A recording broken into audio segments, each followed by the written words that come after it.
हमने क्या गलती की थी, ये सृष्टि रचना के द्वारा आपको बहुत बार बता रखी है। आज विषय दूसरा है, इस करके थोड़ा सा हिंट देंगे, जिसमें परमात्मा ने सतलोक, अलखलोक और ऊपर के अगम और अनामी लोक सभी उत्पन्न कर दिए अपने वचन से, अजर अमर।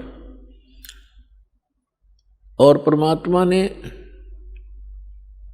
सबसे पहले 16 पुत्रों की उत्पत्ति की, उससे पहले 16 द्वीप उत्पन्न किए, उनमें सबको रहने को कहा। उनमें से एक पुत्र अचिंत था, उससे कहा कि आप सृष्टि रचना करो। शेष उसको अपनी सामर्थ्य का आभास कराना था कि तुम कितने सक्षम हो और क्या कर सकता है प्राणी परमात्मा के अतिरिक्त। तो उसने अपने वचन से अक्षर पुरुष की उत्पत्ति की। श्रीमद् भगवत गीता अध्याय नंबर 15 के श्लोक नंबर 16 और 17 में 3 पुरुष हैं, सरपुरुष, अक्षर पुरुष और उत्तम पुरुष है तो अन्य। उसको परम अक्षर पुरुष यानी परम अक्षर ब्रह्म कहते हैं, जो श्रीमद् भगवत गीता अध्याय नंबर 7 के श्लोक 29 में गीता ज्ञानदाता कहता है कि अर्जुन, जो व्यक्ति जरा और मरण से छूटने के लिए ही प्रयत्नशील हैं, उससे मोक्ष पाना चाहते हैं वृद्धावस्था से और मृत्यु से, वो उस तत्परम से परिचित हैं, संपूर्ण अध्यात्म ज्ञान से परिचित हैं और सब कर्मों से वो वेल नोन है। वही लोग यहाँ से निकलने की, मृत्यु से और जरा यानी बुढ़ापे के दुख से छूटने का प्रयत्न करते हैं, तो वो उस तत्परम से परिचित होते हैं। अर्जुन ने 8वें अध्याय के प्रथम मंत्र में पूछा कि वो तत्ब्रह्म क्या है। गीता ज्ञानदाता ने 8वें अध्याय के 3 श्लोक में कहा कि वो परम अक्षर ब्रह्म है। यानी गीता ज्ञानदाता से अन्य है वो समर्थ शक्ति। तो 15वें अध्याय के गीता जी के 16 और 17 श्लोक में 3 पुरुष हैं, सरपुरुष, अक्षर पुरुष, और 17वें श्लोक में कहा कि उत्तम पुरुष है तो अन्य है। इन दोनों से, सरपुरुष और अक्षर पुरुष से वो श्रेष्ठ परमात्मा, उत्तम पुरुष, पुरुषोत्तम तो कोई और है, और वही तीनों लोकों में प्रवेश करके सबका धारण पोषण करता है। वो वास्तव में अविनाशी परमेश्वर है। तो अचिंत ने अक्षर पुरुष की उत्पत्ति की, और अक्षर पुरुष वहाँ एक सरोवर है, मान सरोवर, अमृत से भरा हुआ, उसमें जाके सो गया, गहरा चला गया। वहाँ श्वासों से जीवन नहीं है, काफी समय तक वो बाहर नहीं आया। आपको थोड़ी सी सृष्टि रचना का हिंट देकर आज का जो विषय है वो फिर चलेगा। अचिंत ने देखा अक्षर पुरुष सरोवर के अंदर, निद्रा के अंदर, गहरी निद्रा में सो रहा है, और अक्षर पुरुष के बिना अचिंत सृष्टि नहीं कर सकता। तब उसने अर्ज की कि अक्षर पुरुष निद्रा में है, प्रभु मैं कुछ नहीं कर पा रहा हूँ।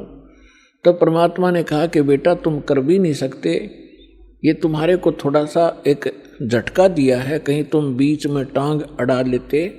परमात्मा ने ये सिद्ध कर दिया कि समर्थ का काम समर्थ ही कर सकता है, और दूसरा कोशिश करेगा तो वो मार ही खाएगा।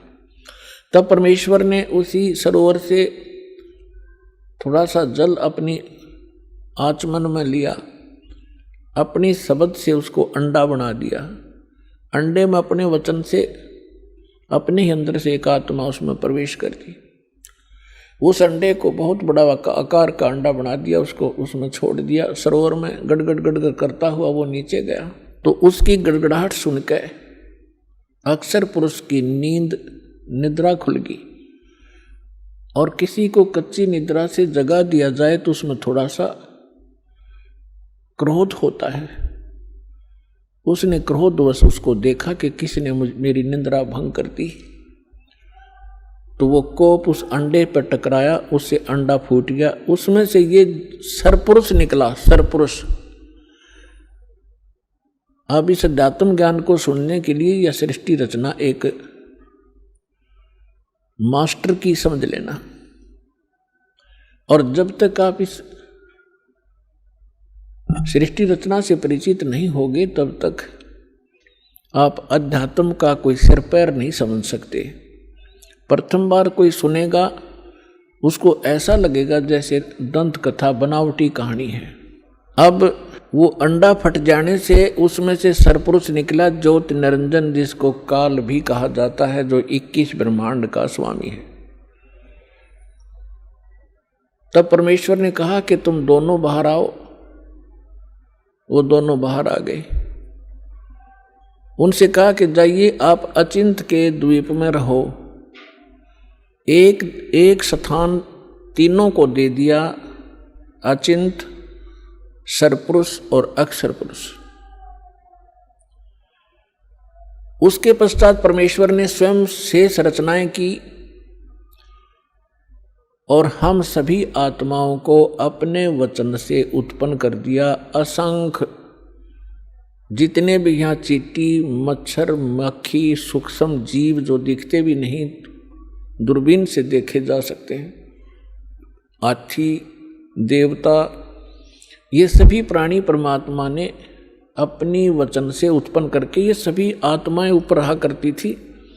हम सभी की वहाँ सृष्टि थी, परिवार था और बहुत सुंदर महल, बड़े बड़े बगीचे, प्रत्येक के महल के आसपास बहुत बहुत सुंदर आगे पार्क हैं, फल फ्रूट वहाँ पर लदपद रहते हैं, मेवा लदपद रहती है, सदाबहार वृक्ष हैं, सदाबहार बाग बगीचे हैं। तब परमात्मा ने हम सबको उत्पन्न किया, हम अलग अलग रहने लगे और हमारा वहाँ पर एक परिवार बन गया। जैसे आपका यहाँ परिवार बन गया, ऐसे वहाँ भी आपका ऐसे सुंदर परिवार था। प्यार से रहते थे, कोई तकलीफ नहीं, किसी वस्तु का अभाव नहीं, कोई काम नहीं। तो फिर कुछ समय के उपरांत काफी समय बीत गया था, तो इस ज्योत निरंजन सरपुरुष के मन में एक खुरापात उत्पन्न हुआ। इसने सोचा हम तीन तो एक स्थान पे एक ही प्लाट में रह रहे हैं, द्वीप में, और शेष मेरे भाई अब अलग अलग द्वीपों में रह रहे हैं, तो मैं अलग से द्वीप प्राप्त करूंगा। इसने अलग से स्थान प्राप्ति के लिए तप शुरू किया, एक पैर पे खड़ा होकर। एक पैर पे खड़ा होकर के इसने तप किया, कभी उस पैर को रख ले, कभी उसको, और हम फिर इसके जाल में कैसे फंसे। हम इस ज्योत स्वरूपी निरंजन को देखने लगे और इसके इस ड्रामे को, इस एक्टिंग को, इस तपस्या को हम देखकर प्रभावित हो गए और ये सोचने लगे बड़ा कमाल कर दिया इसने, एक पैर पर खड़ा है, ओहो कितने युग बीत गए, कितना समय बीत गया। तो ये समझ, आज हमारे अंदर भी एक ऐसी प्रेरणा, ये धारणा या कमजोरी आज भी विद्यमान है। जैसे कोई एक्टर, कोई हीरो या हीरोइन, अभिनेता, अभिनेत्री, आप उसको देखते हैं, फिल्म वगैरह देखते हैं उनकी, तो उनसे इतने प्रभावित हो जाते हैं ये जवान नौजवान बच्चे, लड़के या लड़कियां, और वो कभी यहाँ आजा बरवाला में या हिसार में, तो ये नादान बालक है, उसको देखने के लिए वहाँ कई हजारों की संख्या में इकट्ठे हो जाएंगे और वो अपनी रोजी रोटी के लिए चटक मटक करते हैं और ये फजूल में मुफ्त में डले ढोने के लिए उसको देखने जाते हैं, उन पर इतने आसक्त हो जाते हैं और उनको अपना फेवरेट हीरो और हीरोइन बोलते हैं। मैं बताऊं, उनसे लेना एक ने देने दो, वो उनको बता टिंडे देंगे, वह अपने लिए नाचें कूदें बकवाद करें, दो पैसे इकट्ठे करने की खातिर, और ये मुंह बाएं देखें जहाँ उसकी खातिर वो खड़ी इतने किलोमीटर पे। तो ये कमजोरी हमारे वहाँ हुई थी। हमें सारी सुविधा वहाँ प्राप्त थी, हमारा समर्थ भगवान हमारे को सब सुविधाएं दे रहा था और उस सुविधाओं को भूलकर परमात्मा के एहसान को भूलकर हम इस नीच को देखने लगे, इस काल को। हम इस पर आसक्त हो गए, जैसे ये बच्चे हो जाते हैं एक्टर्स पर। परमात्मा ने बहुत बार आकाशवाणी की कि बच्चों इसके इस ड्रामे में मत देखो, मस्त रहो तुम। हम ऊपर से सावधान हो गए, जैसे हम बिल्कुल नहीं चाहते, पर अंदर कसक बहुत ज्यादा बन गई। वो तो अंतर्यामी है, हमारी सारी बात जानते थे कि अब ये गए काम तय। जब उसने 70 युग तक तप किया, तब परमेश्वर ने पूछा कि बोल ज्योत निरंजन, आप क्या चाहते हो, क्यों ऐसा ये हठ कर रहे हो। तब उसने कहा पिताजी मेरे लिए ये स्थान बहुत कम है, मुझे कोई अलग स्थान दे दो, मैं अपना अलग स्थान चाहता हूँ। परमात्मा ने कहा ठीक है भाई। तब से राजमदमानम और जन्म तीसरे शुक्र सवानम, तेरे इस तप के कारण मैंने तुझे 21 ब्रह्मांड का राज दे दिया। जैसे एक धनी पिता अपने पुत्र को उसके हिस्से के 21 प्लाट दे दे खाली। अब उन ब्रह्मांडों को पाकर ये कभी उसमें जा रहा है, कभी उसमें कूद रहा है, सारा नाच कूद कर इसने सोची कि इसमें कुछ कंस्ट्रक्शन भी चाहिए। अब वो समर्थ है, सबका सब सारे मटेरियल उस परमात्मा से उपलब्ध हो सकते हैं। इसने फिर तपस्या की, 70 युग फिर तप किया। हम फिर भी इसको बहुत ज्यादा चाह रहे थे, ऊपर से सावधान थे पर अंदर से कसक गजब की थी। तब परमेश्वर ने पूछा भी बोल क्या चाहता है ज्योत निरंजन, अब तुझे और क्या चाहिए। तब इसने कहा कि भगवान परमात्मा हे पिताजी मेरे लिए मुझे कुछ कंस्ट्रक्शन करने का मटेरियल सामग्री दे दो। तब परमात्मा ने इसको 5 तत्व और 3 गुण दे दिए और कहा ले बेटा खेल खिलौनों से। इनको पाकर के इसने फिर सोचा कि अब मैं इसमें कंस्ट्रक्शन भी कर लूंगा और फिर ये यहाँ मुझे अकेले का दिल लगे नहीं, इसके अंदर कुछ प्राणी चाहिए। इसने फिर से हठ योग शुरू किया। जब इसने तीसरी बार 64 युग तप किया तब परमात्मा ने पूछा कि बोल ज्योत निरंजन तू क्या चाहता है। तो जो तूने मांगा मैंने दे दिया, अब क्यों हठ कर रहा है। तब इसने कहा कि प्रभु हे परमेश्वर हे पिताजी मेरा अकेले का दिल नहीं लगता, कुछ आत्मा मुझे दे दो। परमेश्वर ने कहा कि देखो भाई इस और तपस्या के लिए तू कुछ और मांग सकता है, अन्य तेरे को ब्रह्मांड दे दूंगा, लेकिन आत्मा नहीं दे सकता क्योंकि ये मेरे अंश हैं और तू इनको घना दुखी कर देगा और मेरे से देखे नहीं जाएंगे फिर ये। तब इसने कहा था नहीं पिताजी मैं सत्य का राज करूंगा, जो जैसा कर्म करेगा मैं वैसा ही फल दूंगा, मैं कोई अत्याचार अन्याय नहीं करूंगा। परमात्मा बोले भी पर एक बात है, यदि कोई सब इच्छा से तेरे साथ जाना चाहता है तो मैं अलाउड कर सकता हूं, नहीं तो मैं नहीं भेजूंगा अपनी आत्मा को, चाहे तू कुछ भी कहे। तो हम पहले से ही जो यहाँ आकर फंस गए, गधे कुत्ते सुअर मच्छर माखी सांप बिच्छू बनकर धक्के खा रहे हैं, हम पहले से इस पर आसक्त थे। जब ये हमारे पास आया इसने पूछा, इसने कहा कि मैंने पिताजी से ऐसे ऐसे 21 ब्रह्मांड प्राप्त किए हैं, उनमें ऐसे ऐसे बाग बनाऊंगा, उनमें स्वर्ग बनाऊंगा, ऐसे ऐसे झरने बनाऊंगा, हीरे पन्ने जवाहरात के पहाड़ बनाऊंगा, क्या तुम मेरे साथ चलोगे। हम तो पहले ही आसक्त थे। हमने कहा कि यदि पिताजी आज्ञा दे देंगे तो हम चल पड़ेंगे, हम तैयार हैं। इसने पिताजी के पास परमेश्वर के पास जाकर कहा कि हे भगवान कुछ आत्माएं मेरे साथ चलने को तैयार हैं। तब परमात्मा ने कहा कि ऐसे नहीं, मेरे सामने स्वीकृति जो करेगा मैं उसको भेज सकता हूँ। अपनात्माओं एक समस्या और आती है, क्योंकि हम इस नए ज्ञान में सुनते हैं तो हमारे अंदर इतनी शंकाएं उत्पन्न हो जाती हैं जैसे सावन के महीने में घास फूट जाया करे, निरी शंकाएं पैदा होंगी। पर शंका का समाधान इस सत्संग से होगा। सुनते ही रहना, सुनते ही रहना, अपने आप सेटिंग हो जाएगी। अब आपके मन में ये आवेगा कि परमात्मा तो जानी जानते कि हमें कितना कष्ट होगा, तो हमें यहाँ नहीं भेजना था। हम अपनी गलती नहीं मानते कि हमने अपने परम पिता को छोड़कर इस नालायक पर आस्था नहीं करनी चाहिए थी,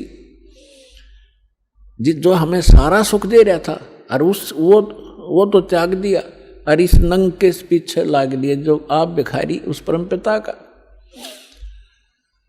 अपने आत्मा। दूसरा ये एग्जाम्पल समझिए कि जैसे सेब विक्रेता होता है, उसको सेब कितनी प्रिय होती हैं, कितनी कॉस्टली होती हैं। 1, 2, 3, 4, 10 यदि सेब खराब हो जाती हैं, वो उन सेब को उन सेबों में नहीं रख सकता जो स्वस्थ है। वो भले ही उसको खूब कष्ट होता है, दुख होता है, उसको ये पता है कि देख मेरे को 100-200 रुपए की हानि होगी, वो फिर भी उन खराब सेबों को उठा के और कूड़े में फेंक देता, उसने सूअर खाया कर। भले उसकी आत्मा दुखती है कि मुझे कितनी हानि होगी, लेकिन रख नहीं सकता कि ये और भी डूब देंगी। तो हम खराब सेब हो गए थे और परमात्मा ने हमारे को वहां से फेंकना अनिवार्य समझा था। ये एक और एग्जाम्पल आपको बताया जा रहा है। अब परमात्मा ने हमारे से आकर पूछा कि बोलो भाई कौन जाना चाहता है इसके साथ। तो हम अपने पिता के सामने बोल नहीं सके, शर्मिंदा हो गए, लज्जित हो गए, नीची गर्दन कर ली, क्योंकि वो पहले ही कहा करते थे कि इस पर आसक्त ना होना। तब परमेश्वर ने कहा, वो सन्नाटा छा गया, साइलेंट हो गया, सब कुछ शांत हो गए। तब परमेश्वर ने कहा कि क्यों भाई ज्योति निरंजन, ये तो कोई नहीं बोल रहा, तू कह रहा था मेरे साथ जाना चाहते हैं। उसी समय एक आत्मा खड़ा हुआ और उसने खड़ा होकर के कहा कि पिताजी मैं इसके साथ जाना चाहता हूं। अब बाकी हमने सोचा कि यू एक लायक वहां सारी लूट लेगा और हम रह गए पाछे, तो हम भी फिर खड़े हो गए, दोनों हाथ ऊपर ने कर लिए। सारे के सारे जितने असंख्यों अनगिन जीव यहां आ फंसे। तब परमात्मा ने कहा ठीक है भाई, जो जिसने हृदय से स्वीकृति इसकी की है उसको मैं इसके साथ भेज दूंगा, लेकिन आप जाइए अपने ब्रह्मांडों में, मैं इनको वहां भेजने का तरीका दूसरा अपनाऊंगा। तो परमात्मा ने क्या किया कि जिस आत्मा ने सबसे पहले स्वीकृति दी थी उसका एक युवा लड़की बना दिया अपने वचन से, और उसके अंदर हम सभी प्राणियों को सूक्ष्म रूप बनाया और सूक्ष्म बना दिया हमारा स्वरूप, और सभी को अपने वचन से उस लड़की के शरीर में प्रवेश कर दिया। अपनात्मा, अब वैज्ञानिक तरीके से आप अच्छी तरह समझ सकते हो कि हमारे ब्लड के अंदर कितने जीवाणु हैं। 1 ग्राम ब्लड के अंदर 40-40 लाख जीवाणु, ये डॉक्टर लोग बताते हैं कि इतने बैक्टीरिया हैं, इतने फलाने हैं। तो इसको समझने में कति देर नहीं लगेगी। तो इसी प्रकार परमात्मा ने उस लड़की के शरीर में हम सभी को सूक्ष्म बनाकर प्रवेश कर दिया। अब वो लड़की कौन है? ये अष्टंगी है, दुर्गा है, और हम सभी उसमें प्रवेश कर दिए। अपने पुत्र सहज दास को जो परमात्मा ने सबसे पहले 16 वचन से उत्पन्न किए थे, उनको ही वो विशेष वहाँ की व्यवस्था के लिए प्रयोग करते हैं। तो सहज दास को कहा कि जा इस अपनी बहन को ले जा और इस ज्योति निरंजन के पास उसके ब्रह्मांडों में छोड़िया, और उसको बता देना कि मैंने इस लड़की को, बेटी को एक वचन पावर दे दी है, जितने जीव वो कहेगा या उत्पन्न कर देगी वचन से, और जितनी आत्माओं ने तुम्हारे साथ जाना चाहा था इसके शरीर में प्रवेश है। सहजदास ने जाके सब कथा सुना दी और लड़की को छोड़कर वापस आ गया। अब इस ज्योति निरंजन ने अब ज्योति निरंजन के मन में ये दोष आया, अकेली युवा लड़की को देखकर इसने यह एक और भयंकर गलती कर दी। ये विषय वासना वश होकर लड़की के साथ दुराचार करने की चेष्टा करने लगा। तब लड़की ने कहा कि ज्योति निरंजन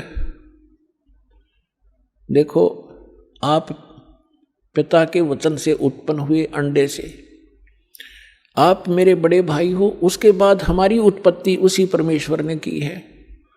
मैं आपकी बहन और आप मेरे बड़े भाई, ये दुष्कर्म ना करें। मेरे को परमात्मा ने वचन दिया है, वचन शक्ति दे रखी है, जितने जीव आप कहोगे नर और मादा मैं वचन से उत्पन्न कर दूंगी। लेकिन उसने एक नहीं सुनी और उसी समय उसने उस लड़की को, परमात्मा ने एक और रजा बख्शी थी कि उस लड़की को प्रजनन इंद्री नहीं लगाई थी, बाकी शेष सब फीचर्स जो थे वो सब लड़की वाले थे। तो उसने अपनी नख रेखा से, नाखूनों से प्रजनन इंद्री बना ली। अब लड़की ने देखा कि जुल्म करेगा, मेरी इज्जत लूटेगा, तो उसने एकदम सूक्ष्म रूप बनाया और वो जो ही उसके साथ दुराचार करने की स्थिति में हुआ, मुंह खोला बकवाद के लिए, उसके मुख के माध्यम से पेट में चली गई।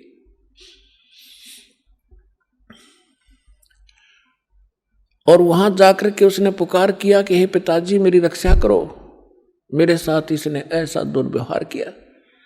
परमात्मा को पता था कि तुमने यही टिंडे देगा यूं, उनको पहले ही मालूम था।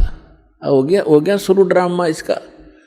तब अपने पुत्र जोगजीत का रूप बना के, जो प्रथम 16 उत्पन्न हुए थे, उन्हीं के रूप में परमात्मा यहाँ आते हैं और उसके लोक में भी जोगजीत रूप बनाकर गए थे। और वहां प्रकट होकर के कहा कि ज्योति निरंजन सुन दे अब वचन परमात्मा का, तूने एक महान दोष कर दिया इस सच्चे लोक में, और ऐसे सच्चे लोक में ऐसे जुल्म करने वाले को ये दंड लगता है, ये दोष लगता है, अपराध लगता है, उसको एक रोग लगता है। आज से तेरा नाम काल होगा। लड़की को तूने बदतमीजी से दुखी किया और तेरे पेट में ये चलेगी, तूने इसको निगल लिया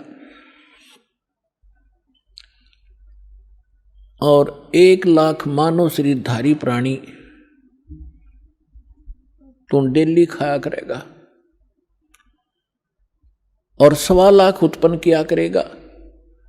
उसके पेट को चाक किया परमात्मा ने अपने नाखून से, लड़की को बाहर निकाल दिया और कहा कि आज से तुम यहां नहीं रहोगे, इन 21 ब्रह्मांड को लेकर तुम दोनों यहां से चले जाओ मेरी आंखों के सामने से। अब ज्योति निरंजन ने बहुत फिर बाद में अपनी गलती का आभास भी हुआ और कहा भाई मुझे माफ कर दे, पिता से मुझे क्षमा करवा दे। वो अपना भाई समझ रहे थे, जोगजीत समझ रहे थे वो स्वयं परमात्मा। तब परमेश्वर ने कहा कि बस और फालतू बात मत करे और यहां से अति शीघ्र निकल जा। इतना ही कहा था, उसके 21 ब्रह्मांड विमान की तरह खिसक चले पड़े बहुत ही गति से, और सतलोक से 16 शंख कोश की दूरी पर आकर परमात्मा के विधान अनुसार ये यहां चक्कर लगाने लगे।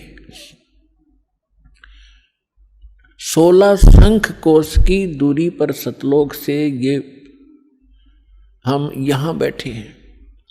नील पद्म शंख, जैसे हम गिनते हैं ना 1000, 10,000, लाख, करोड़, 10 करोड़, अरब, 10 अरब, खरब, 10 खरब नील, 10 नील पद्म, 10 पद्म, फिर शंख। तो ऐसे 16 शंख कोश, एक कोश के अंदर लगभग 1.5 मील होता है और 1 मील में लगभग 1.5 किलोमीटर होता है, यानी लगभग 3-3.25 किलोमीटर एक कोश में होते हैं। तो 48 संख्य किलोमीटर की दूरी पर हम सतलोक से यहाँ आ गए, ये काल और ये दुर्गा। अब यहाँ करके इसने सोचा, इसने फिर वह बकवाद शुरू करी। लड़की ने फिर कहा कि ज्योत निरंजन देख, जुल्म ना करे, पहले तो मैं तेरी बहन, तू मेरा बड़ा भाई, फिर मैं तेरे पेट से बाहर आई तेरी बेटी होगी, और ये दोनों नाते पवित्र होते, तो जुल्म ना करे। पर इसने एक नहीं सुनी और दुर्गा के साथ पति पत्नी व्यवहार किया और 3 पुत्र उत्पन्न किए। 3 पुत्र अष्टंगी जाए, ब्रह्मा विष्णु शिव नाम धराए। अपन आत्माओं यहाँ थोड़ा सा हिंट देंगे, क्योंकि आज का विषय एक बहुत ही अपने स्तर का होगा। क्योंकि एक तो ये सिद्ध करना अनिवार्य है कि हम जिसकी शरण ग्रहण किए हुए हैं वास्तव में यो परमात्मा है कि नहीं। तो ये परमात्मा अपने द्वारा रची हुई सृष्टि को स्वयं ही ठीक ठीक बताता है, और उस परमेश्वर ने अपनी रचना को, अपनी सृष्टि रचना को आप ही आके बताया है। आज तक ब्रह्मा विष्णु महेश की कोई उत्पत्ति करने वाला आदमी नहीं था। ऋषि महर्षि चाहे कोई कितना विद्वान पाक रहा था। फिर क्या हुआ, अब थोड़ा सा ये मौखिक बता के फिर आपको शास्त्रों में दिखाऊंगा, तब आपका विश्वास दृढ़ होगा। तब ये तीनों पुत्र उत्पन्न हो गए। इसने क्या कर रखा है, ये देखिएगा, एक ब्रह्मांड है, ये एक ब्रह्मांड है। चित्र दिखाएंगे, इसका अंडे जैसी शेप है, एलिपिकल शेप है इसकी। ये देखिएगा, ये एक ब्रह्मांड का चित्र है। ये देखिए, ये एक ब्रह्मांड है इतना।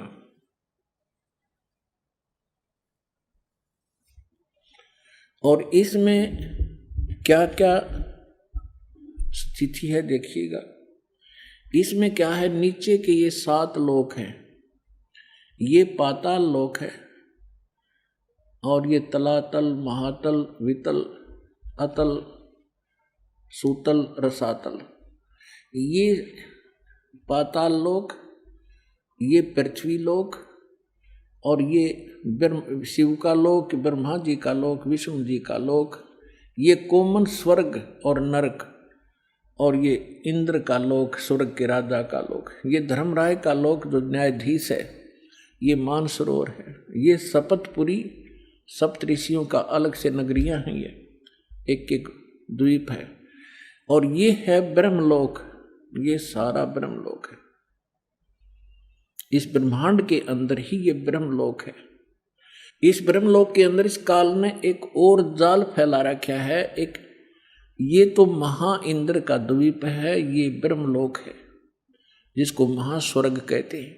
ये नकली सतलोक, नकली अलखलोक, नकली अगम और नकली अनामी लोक की रचना इस काल ने धोखा देने के लिए, जीवों को ये धोखा देने के लिए करवा रखी है। और ये दुर्गा का लोक है अलग से। ये समुद्र है शेष सारा, ये सब समुद्र है चारों तरफ, ये सारा समुद्र है। और यहाँ एक अलग से इसने गुप्त स्थान बना रखा काल ने, यहाँ कोई नहीं जा सकता इस काल की इच्छा बगैर। यहाँ इसने 3 स्थान बना रखे हैं, एक रजोगुण प्रधान क्षेत्र, एक रजोगुण प्रधान क्षेत्र, एक सतोगुण प्रधान क्षेत्र, एक ये तमोगुण प्रधान क्षेत्र। जैसे किसी कक्ष में, किसी मकान में, बिल्डिंग में, हाउस में 3 कक्ष हों और एक कक्ष में लगे हों ये अश्लील चित्र, और दूसरे में लगे हों साधु संत फकीरों के, महापुरुषों के, भक्तों के चित्र, और तीसरे में लगे हों शहीदों के, सूरवीरों के चित्र, तो जब व्यक्ति उन अश्लील चित्रों वाले कक्ष में प्रवेश करेगा, उनकी देखकर उन बकवादों को मन में उसी प्रकार के भाव नेचुरली रहेंगे, चाहे वो 2 घंटे रहे चाहे 3 घंटे रहे, उनमें दृष्टि पड़ी ना और मन में वो दोष उत्पन्न हो गए, तो उसमें वो रजोगुण युक्त रहेगा। और जब सतोगुण प्रधान स्थान पर जाएंगे, जहाँ साधु संत फकीरों के महापुरुषों के चित्र लगे हों, उनकी हिस्ट्री लिखी हो, तो वहाँ जाकर के उसमें अपने आप एक साधु जैसा स्वभाव बन जाता है। और तीसरे, जहाँ सूरवीरों के शहीदों के फोटो लगे हों, तो उनकी कथाओं से उनके बलिदान को देखकर वैसा ही स्वभाव बन जाता है। इस काल ने ये जाल फैला रखे, ये परमात्मा कबीर जी ने आके हमें बताया। अब भगवान बनाइया इसकी जड़ ने कौन खोद है, ऐसा जाल फैला रखा है। ब्रह्मा विष्णु महेश को पता नहीं हमारा पिता कौन है, और उस परम पिता ने आके इनकी एक एक दाना दाना गिनवा दिया। तो इसने क्या कर रखा है कि जैसे ही बाप ने देखा, ये देखिएगा इस स्थान पर ये 3 ऐसे लंबे चौड़े क्षेत्र हैं, ये वैसे दिखा रखे आपको।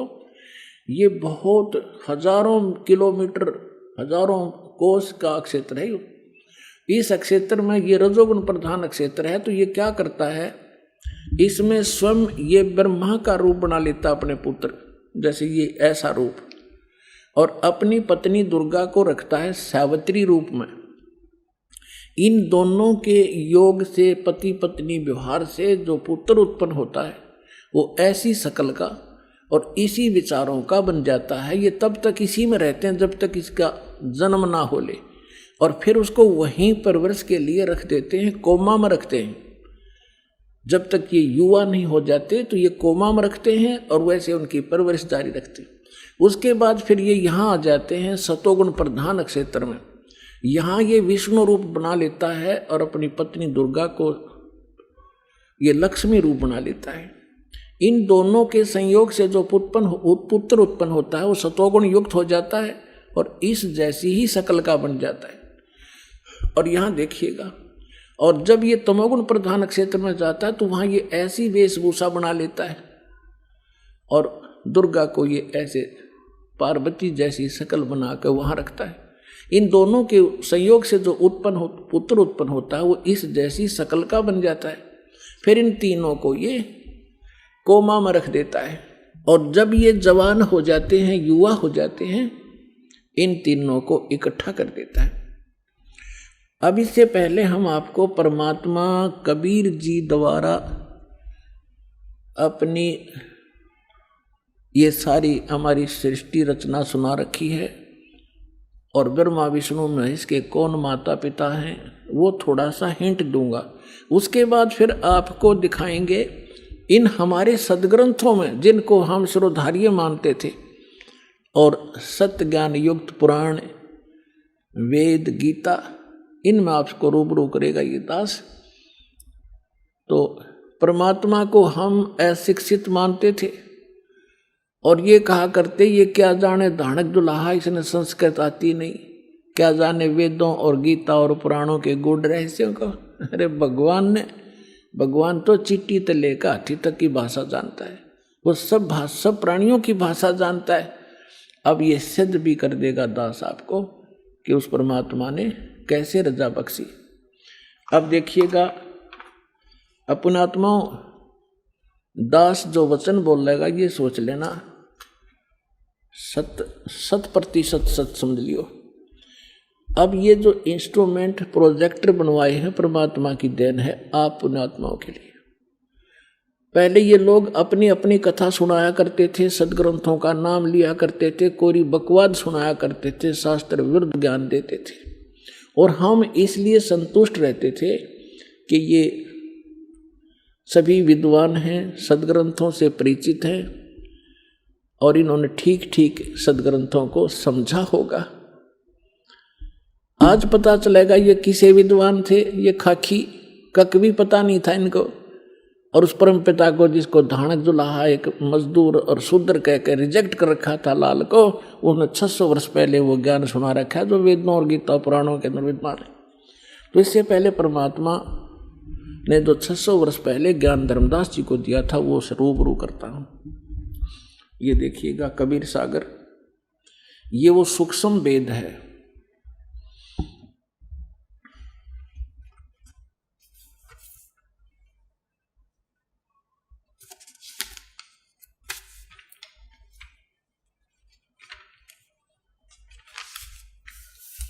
ये देखिएगा यहां पर, ये यहां से छपा है। मुद्रक एवं प्रकाशक हैं खेमरा श्री कृष्ण दास, अध्यक्ष श्री वेंकटेश्वर प्रेस, खेमरा श्री कृष्ण दास मार्ग, मुंबई। ये यहां से, और यहां देखिएगा ये प्रथम खंड कबीरपंथी भारत पथिक स्वामी युगलानंद बिहारी द्वारा प्रस्कृत, मुद्रक एवं प्रकाशक वही खेमरा श्री कृष्ण दास, ये सारे वही। अब हम आपको, ये है ज्ञान बोध और बोध सागर, कबीर सागर का एक अध्याय है बोध सागर, और उसमें ये ज्ञान सागर एक बोध सागर खंड है, ज्ञान बोध एक इसमें चैप्टर है, और ये 21 पृष्ठ पर आपको सुनाएंगे। यहाँ कहा है, धर्मदास ये जग बोराना, कोई न जाने पद निर्वाणा। परमात्मा धर्मदास जी से कह रहे थे कि धर्मदास, इस मोक्ष मार्ग को से कोई परिचित नहीं है, और ना ब्रह्मा विष्णु महेश की सतिथि से परिचित हैं।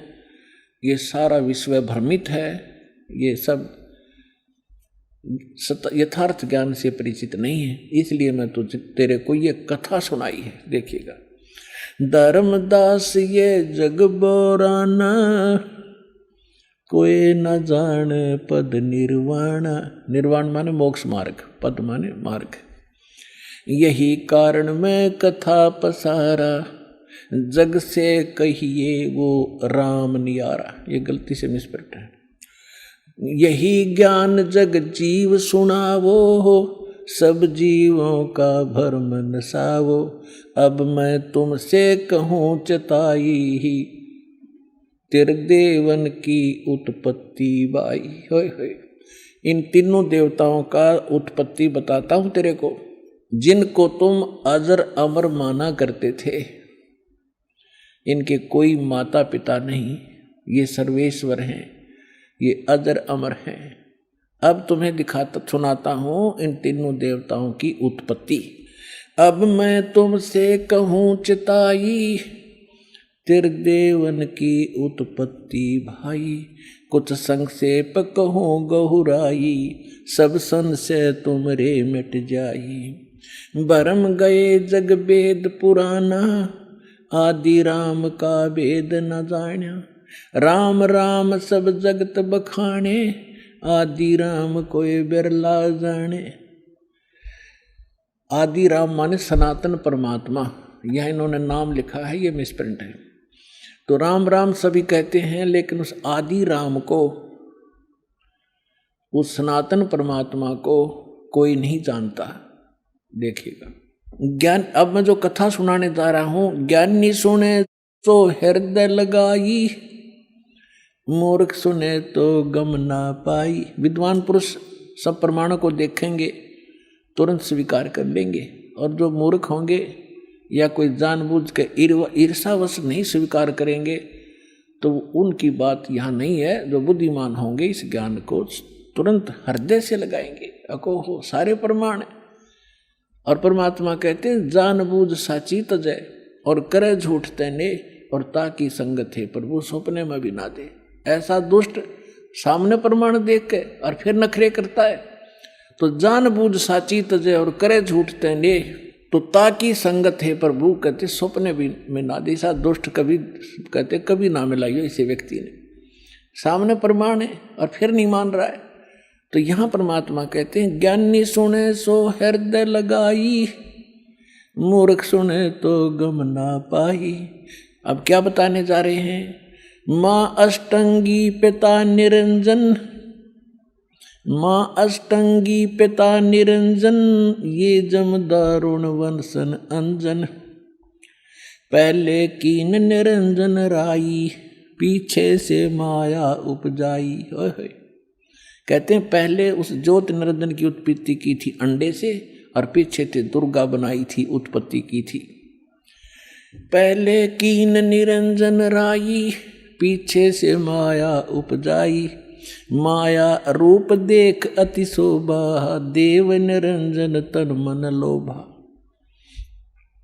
दुर्गा के उस स्वरूप के ऊपर आसक्त होकर इस काल ने यह गलती की। कामदेव धर्मराय सताए, देवी को तुरंत धर खाए। इसके अंदर विषय वासना प्रबल हुई। धर्मराय इस काल को भी कहते हैं। इसने कहा था मैं सत का राज करूंगा, मैं धर्म का राज करूंगा, तो तब इसको धर्मराय कहा करते थे।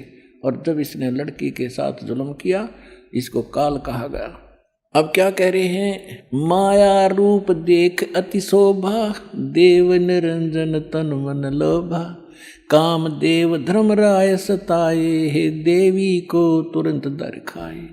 पेट से देवी करी पुकारी, हे साहेब मेरा मोह करो उबारी। टेर सुनी सतगुरता आए, अष्टंगी के बंद छड़वाए। अब यहाँ पर इन कबीर पंथियों ने थोड़ा बहुत अपने हिसाब से 19-21 कर दिया। इसमें लिखा है परमात्मा ने कहा था टेर सुनी तहाँ हम आए, और परमात्मा ने इस मूल ज्ञान को थोड़ा छुपाना था, इसलिए इन्होंने कबीर पंथियों के समझ में नहीं आई। ये कबीर जी को तो सतगुरु मानते हैं और सतपुरुष को निराकार बताते हैं, इन दोनों को अलग अलग मानते हैं, तो इनको ज्ञान नहीं था। अब क्या कहते हैं? धर्मराय को हिकमत की ना, इस काल ने नखरेखा से भग कर लीना। दुर्गा को नाखनों की से द्वारा स्त्री इंद्री लगाई। धर्मराय करे भोग विलासा, माया को रही तब आशा। यानी अष्टंगी प्रेग्नेंट हुई। 3 पुत्र अष्टंगी जाए माने उत्पन्न किए, और ब्रह्मा विष्णु शिव नाम धराए। ओए होए 3 पुत्र अष्टंगी जाए, ब्रह्मा विष्णु शिव नाम धराए। 3 देव विस्तार चलावे, इनमें ये जग धोखा खावे। पुरुष गम कैसे कोई पावे, काल निरंजन जग भरमावे। पुरुष माने परमात्मा, सतपुरुष की गम माने उसकी जानकारी कैसे कोई पावे, ये काल सबको भ्रमित रखता है अज्ञान के द्वारा। पुरुष गम कैसे कोई पावे, काल निरंजन जग भरमावे। 3 लोक अपने सुत दीना, सुन निरंजन वासालीना। 3 लोक अपने पुत्रों को देके सुन में ये स्वयं वास करता है।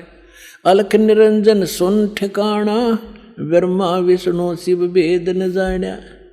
3 देव सो उसको धावे, निरंजन का वे पार न पावे। अलख निरंजन बड़ा बटपारा, 3 लोक जीव करे आहारा। ब्रह्मा विष्णु शिव नहीं बचाए, सकल खाए पुन दूर उड़ाए। 3 के सुत हैं तीनों देवा, अंदर जीव करते हैं सेवा। ओए होए अपनात्माओं, परमात्मा कहते हैं ये तत्व ज्ञानहीन अंधे प्राणी इस काल के पुत्रों ब्रह्मा विष्णु में इसकी पूजा करते हैं। 3 के सुत हैं ये तीनों देवा, ये अंदर जीव करते हैं सेवा। इस काल के पुत्रों को अजरो अमर जान के इन्हीं पर आश्रित रहे। और परमात्मा कहा करते 3 देव की जो करते भक्ति, उनकी कदे ना होवे मुक्ति। तो उस समय इतना विरोध हुआ था भगवान का, परमात्मा के साथ जो सितम ढाए थे इन दुष्टों ने। आज कलेजा मुँह को आजाद, वो कथा कभी कभी सुनाएंगे आपको रह कर। पहले दास चाहता है कि आपको ज्ञान से परिपूर्ण करे, फिर उसके बाद आप सारी बातों को जो भी दास मुख से बोलेगा सारी सच्ची मानोगे और वो सत्य ही होंगी। 3 के सुत हैं तीनों देवा, ये अंदर जीव करते हैं सेवा। सेवा माने पूजा। इनके 3 यानी उन दोनों के, काल और दुर्गा के पुत्र हैं ये तीनों देव। और ये तत्व ज्ञानहीन प्राणी इनकी पूजा करते हैं। अकाल पुरुष का हो नहीं चीन्या, काल पाए सभी गए लीन्या। तीन देव और असुर अवतारा, ताको भजय सकल संसारा। ब्रह्मा विष्णु महेश और इन्हीं के अवतार राम और कृष्ण को ये सारा संसार उन्हीं को भजता है, उन्हीं की पूजा करता है। तीन गुणों का यह विस्तारा, धर्मदास मैं कहूँ पुकारा। गुण तीनों की भक्ति में ये भूल पड़ो संसार। कहे कबीर निज नाम बिन कैसे उतर पारे। अपने आत्माओं, परमात्मा ने एक वचन इसमें बोला है, गुण तीनों की भक्ति में ये भूल पड़ो संसार। कहे कबीर निज नाम बिन कैसे उतरो पार। ये तीन गुण क्या है? ये तीन गुण कौन है? रजगुण ब्रह्मा, सतगुण विष्णु, तमगुण शिव जी। और इसको परमात्मा को, कबीर साहब को अशिक्षित कहा करते, शूद्र कहा करते। ये धानक, ये जुलाहा क्या जाने सदग्रंथों के गूढ़ रहस्यों को। और परमात्मा ने वो अमृत वचन बोल रखे हैं, इतने गूढ़ शब्द बोल रखे हैं, ये नकली नहीं समझ सके उस परमात्मा के गूढ़ रहस्यों को। और परमात्मा सारे गूढ़ रहस्यों से परिचित थे। ये देखिएगा मार्कंडेय पुराण, ये देखिएगा मार्कंडेय पुराण, इन्हीं और गीता प्रेस गोरखपुर तो ऐसा है समझ लो जो ऑथेंटिक रिकॉर्ड हिंदू धर्म के लिए। ये मार्कंडेय पुराण सचित्र मोटा टाइप, केवल हिंदी, गीता प्रेस गोरखपुर से प्रकाशित है। इसके 123 पृष्ठ पर ले चलते हैं आपको। 122 तो यहाँ पर है संक्षिप्त मार्कंडेय पुराण, यहाँ से शुरू होता है। मार्कंडेय जी कह रहे हैं, मार्कंडेय जी बोले, मुने, हम यहाँ आ जाते हैं इसके कति सामने। रजोगुण प्रधान, रजोगुण प्रधान ब्रह्मा और तमोगुण प्रधान रुद्र और सत्व प्रधान विश्वपालक विष्णु हैं। यही तीन देवता हैं और यही तीन गुण हैं। और थोड़ा सा पक्का कर दूं, ये देखिएगा, ये है श्रीमद् देवी भागवत हिंदी टीका सहित भाग 1। ये कहाँ से? इसमें संस्कृत भी साथ है और ये सबसे बड़ा काम इसमें ये है, संस्कृत भी साथ है और हिंदी अनुवाद भी है। अथ श्री देवी भागवतम सभाष्टिकम समातम, खेमरा श्री कृष्णदास प्रकाशन, मुंबई। ये इसका 3रा स्कंद है। ये है अथ श्री मद देवी भागवते भाषा टीका युक्ते 3य स्कंध है, प्रारंभते 3रा स्कंद शुरू होता है। ये 11 पृष्ठ है और ये 5वां अध्याय है। इसका 8वां श्लोक है। भगवान शंकर अपनी माता दुर्गा से कह रहे, हे माता, यदि हमारे ऊपर सदा आप दया युक्त हो तो हमको, यानी मुझे तमोगुण किस प्रकार प्रदान किया है और ब्रह्मा रजोगुण और हरि सतोगुण युक्त किए हैं। हमें क्यों युक्त किए हैं? अब यहाँ संस्कृत भी देखेंगे। यदि दया धर्मना, ये 7वां समाप्त हुआ, 8वां प्रारंभ होता है। यदि दया धर्मना न सदा अंबिके कथम अहम विहित च। मैं क्यों बना दिया तमोगुण, मुझे तमोगुण क्यों बना दिया? और कमल से उत्पन्न होने वाले ब्रह्मा को रजोगुण संभव क्यों उत्पन्न कर दिया? और सुविता क्यों किमु सतोगुणो हरि, और विष्णु जी को आपने सतोगुण क्यों बना दिया? इति सिद्धम रजगुण ब्रह्मा सतगुण विष्णु तमगुण शिव जी है। अभी तो आपको परमेश्वर कबीर साहब की वाणी से प्रमाणित किया और फिर परमेश्वर ने अपने से परिचित कराया था आदरणीय गरीबदास साहिब जी को। तो उस परमेश्वर की प्यारी आत्मा गरीबदास जी ने परमात्मा से प्राप्त ज्ञान को किस प्रकार सुनाया। देखिए क्या बताते हैं। ब्रह्मा विष्णु महेश्वर माया और धर्मराया कहिए, इन पांचों मिल पर पंच बनाया, वाणी हमरी लहिए। अब गरीबदास जी कहते हैं कि ब्रह्मा विष्णु, जैसे गीता अध्याय नंबर 14 के और श्लोक नंबर 3 से लेकर 5 में स्पष्ट किया है। 5 में विशेषकर कहा है कि अर्जुन इस माया से उत्पन्न तीनों गुण, दुर्गा से उत्पन्न रजगुण ब्रह्मा, सतगुण विष्णु, तमगुण शिव जी, ये जीव को यहाँ कर्मों के बंधन में बांधे रखते हैं। ये इनको फंसाने के मूल कारण हैं। ये देखिएगा, अब आपको श्रीमद् भगवत गीता से प्रमाणित करते हैं ब्रह्मा विष्णु महेश की उत्पत्ति। ये श्रीमद् भगवत गीता और गीता प्रेस गोरखपुर से प्रकाशित है। जयदयाल गोविंद इसके अनुवादक हैं। ये अध्याय नंबर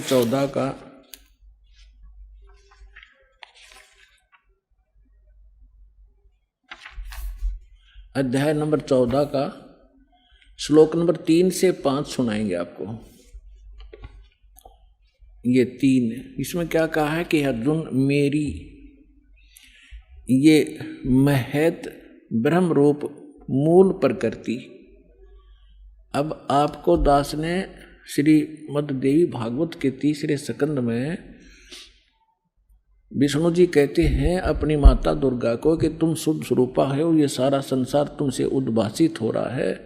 मैं ब्रह्मा और शंकर आपकी कृपा से विद्यमान है। हमारा आविर्भाव माने जन्म और तिरोभाव माने मृत्यु होता है, और आप ही पूर्ण प्रकृति हैं।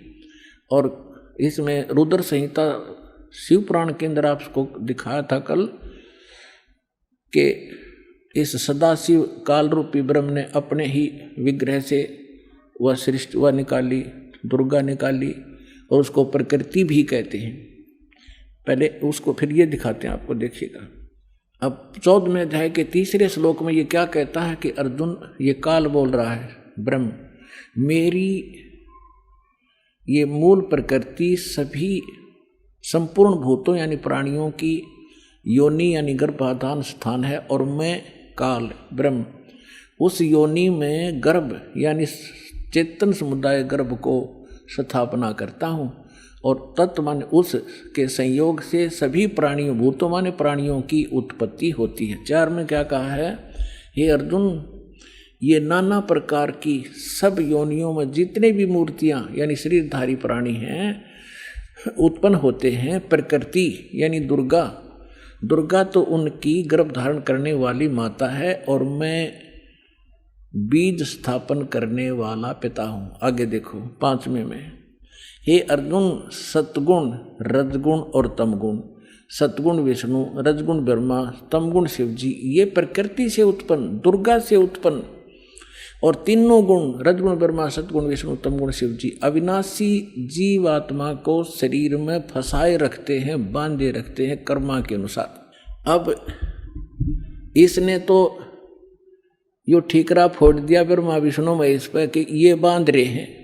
अब ये महापुरुष क्या कहते हैं, भगवान क्या कहते हैं परमात्मा से प्राप्त ज्ञान से। अब गरीबदास जी क्या कहते हैं, ब्रह्मा विष्णु महेश्वर माया और धर्मराया कहिए।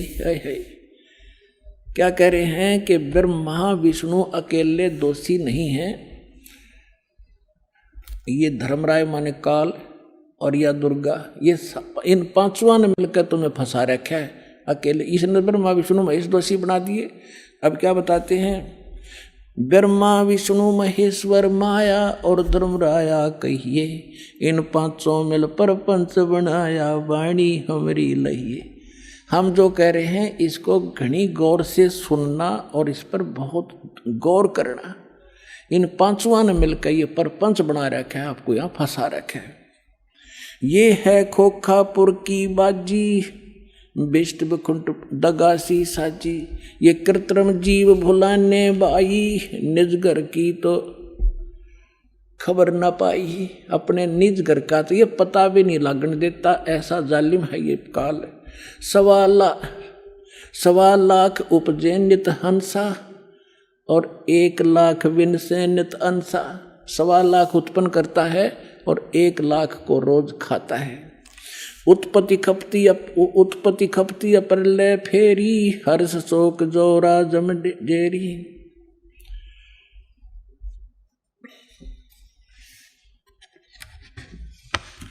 अब क्या बताते हैं परमात्मा, माया आदि निरंजन भाई, अपने जाए आप पे खाई।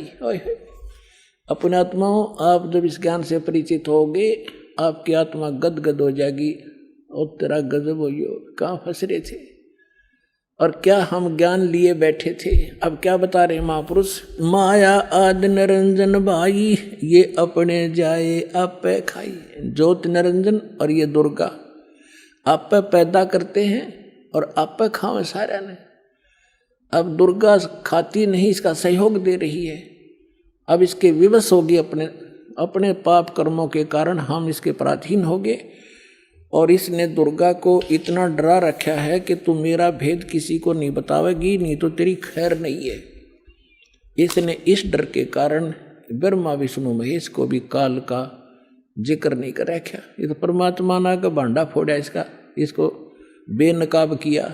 ये के सांग है, क्या है यो, इसने भगवान मान रहे थे। तुम सुन शिखर में धर्म अन्यायी, ओए होए, सुन शिखर में यो धर्म काल अन्यायी, और जिन शक्ति डायण मैल पठाई। काल ने कहा था कि दुर्गा मेरा भेद किसी को मत देना। मैं आज से प्रतिज्ञा करता हूँ कि मैं अपने वास्तविक रूप में किसी के समक्ष नहीं आऊँगा, और तू मेरा भेद नहीं देना और सारे ब्रह्मांड का तू संचालन करना।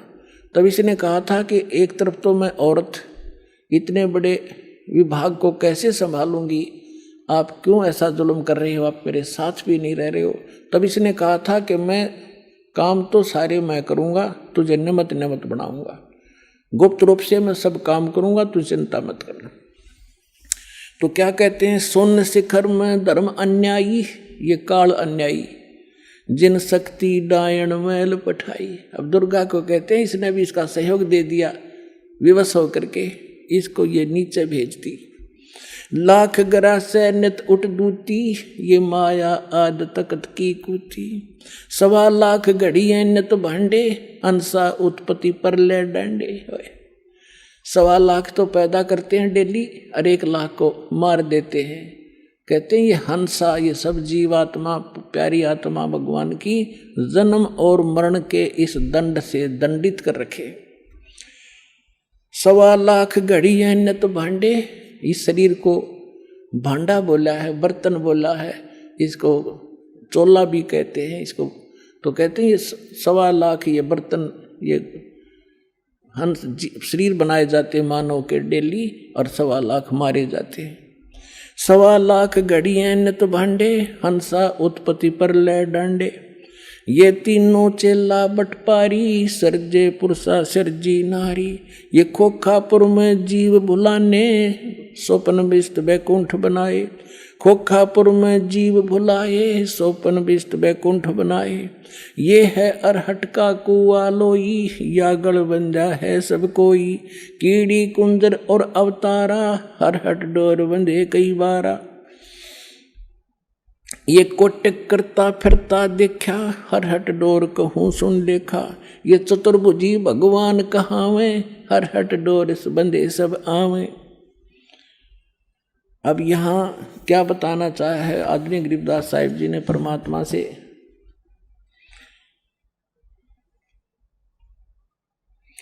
ब्रह्मा विष्णु महेश्वर माया और धर्मराया कहिए। इन 500 मिल पर पंच बनाया, वाणी हमरी लइए। इन 500 मिल जीव अटकाए, हम युगन युगन आण छुटाए। गरीबदास साहिब कहते हैं, भगवान कबीर साहब बता रहे हैं कि इन 500 ने मिलकर जीवों को फंसा रखा है, और हमने युगों युगों में आकर और इन जीवों को छुटाया और सतलोक ले गए। बंदी छोड़ हमारा नामम, अदर अमर है अस्थिर ठामम। पीर पैगंबर कुतुब ओलिया, सुर नर मुनि जन ज्ञानी। ओए होए, पीर पैगंबर कुतुब ओलिया, सुर नर मुनि जन ज्ञानी। एत्या को तोरा ना पाया, जम के बंदे प्राणी। पुण्यात्माओं, जब दास ने परमात्मा की एक वाणी पढ़ी थी के सुर नर मुनि जन 33 करोड़ी, ये बंदे सभी काल की डोरी।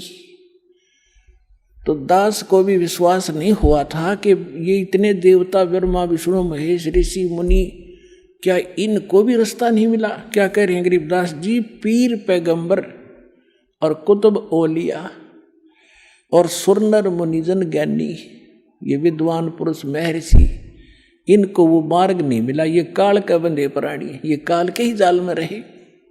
अमर करूं सतलोक पठाऊं, ताते बंदी छोड़ कहाऊं। अब कबीर साहब कहते थे मैं अमर करूं और तुम्हें यहाँ से काल के जाल से छुटवाऊं, इसलिए मैं बंदी छोड़ कहलाता हूं, यानी काल के बंधन से छुटवाने वाला। अपने आत्माओं, ये इतना बड़ा चैप्टर है। जैसे अभी गरीबदास साहिब ने कहा था कि सुन शिखर में धर्म अन्यायी, जिन शक्ति डायन मैल पठाई। अब देखिएगा ये लघु चित्र, ये एक ब्रह्मांड का चित्र है जहां ये काल रहता है।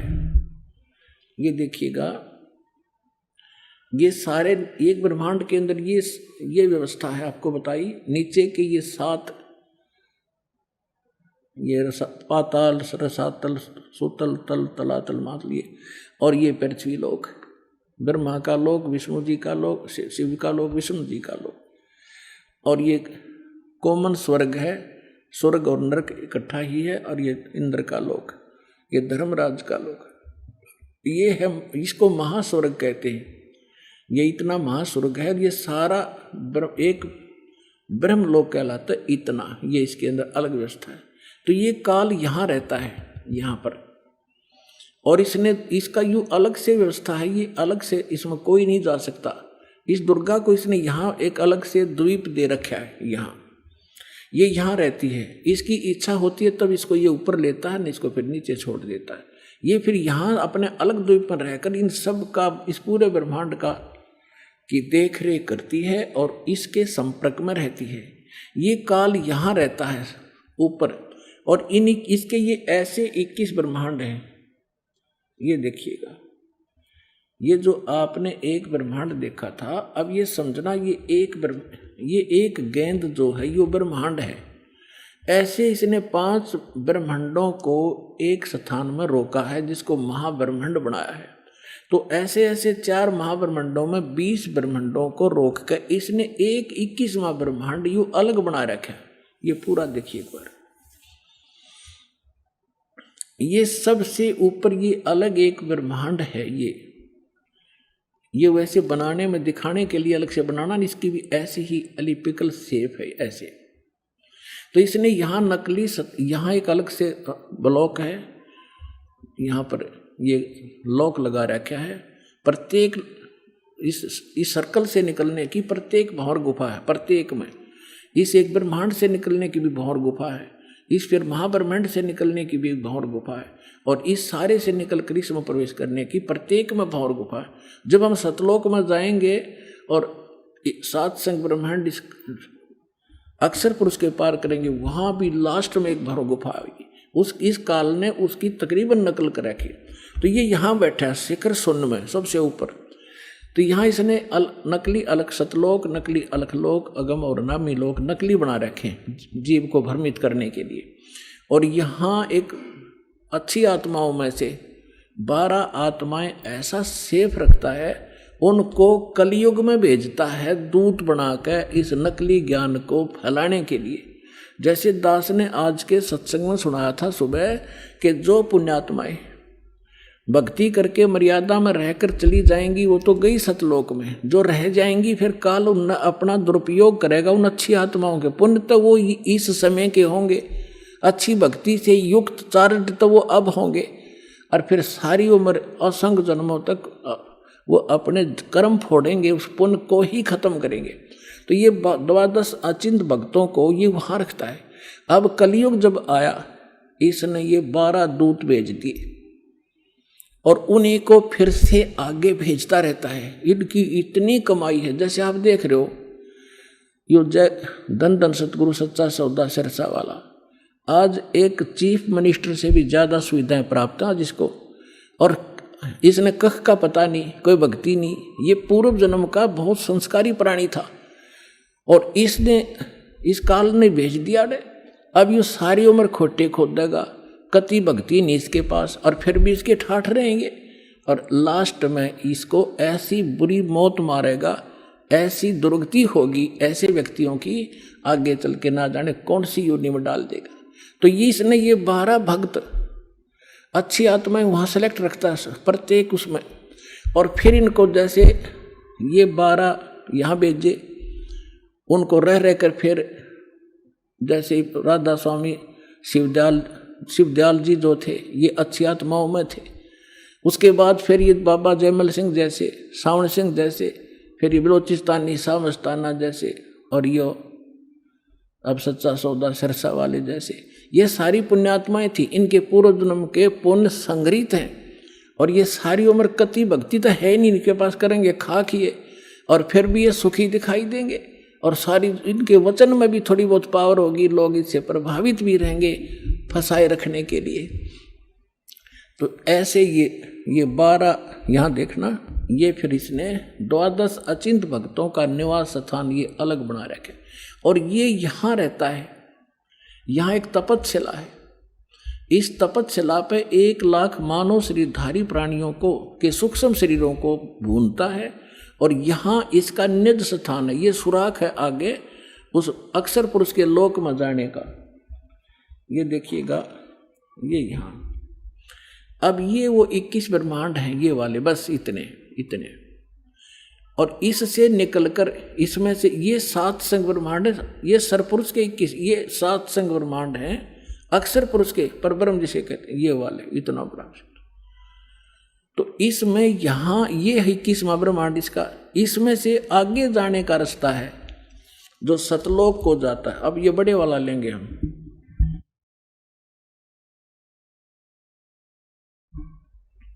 अब ये 21वां ब्रह्मांड है, ये देख पूरे ब्रह्मांड देखो 21।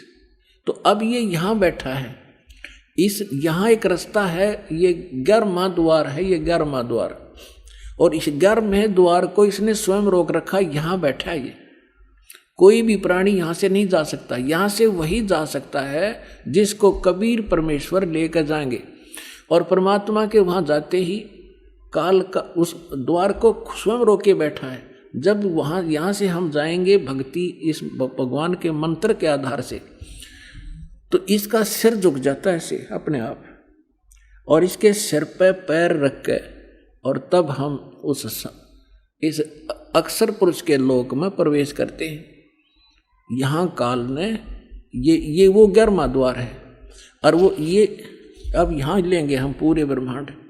ये 21 ब्रह्मांड काल के हैं, ब्रह्म के, और ये है 11वां द्वार। इसमें प्रवेश किए ये अक्षर पुरुष के 7 शंख ब्रह्मांड हैं, ये छोटे छोटे 7 शंख ब्रह्मांड, और ये है वो 12वां द्वार। ये है 12वां द्वार, इससे प्रवेश पार करके तब हम यहाँ सतलोक में परमात्मा के चरणों में पहुँचेंगे। और ये असंख्य ब्रह्मांड है ये परमात्मा के, असंख्य। ये तो थोड़ा सा क्षेत्र रह जाता है इनका, ये इतना का क्षेत्र है बस, सरपुरुष और अक्षर पुरुष का दोनों का मिला के। और ये असंख्य ब्रह्मांड का ये मालिक, ये पूर्ण ब्रह्म सत्य पुरुष है। तो ये 12वां द्वार पार करके हम सतलोक में प्रवेश करेंगे।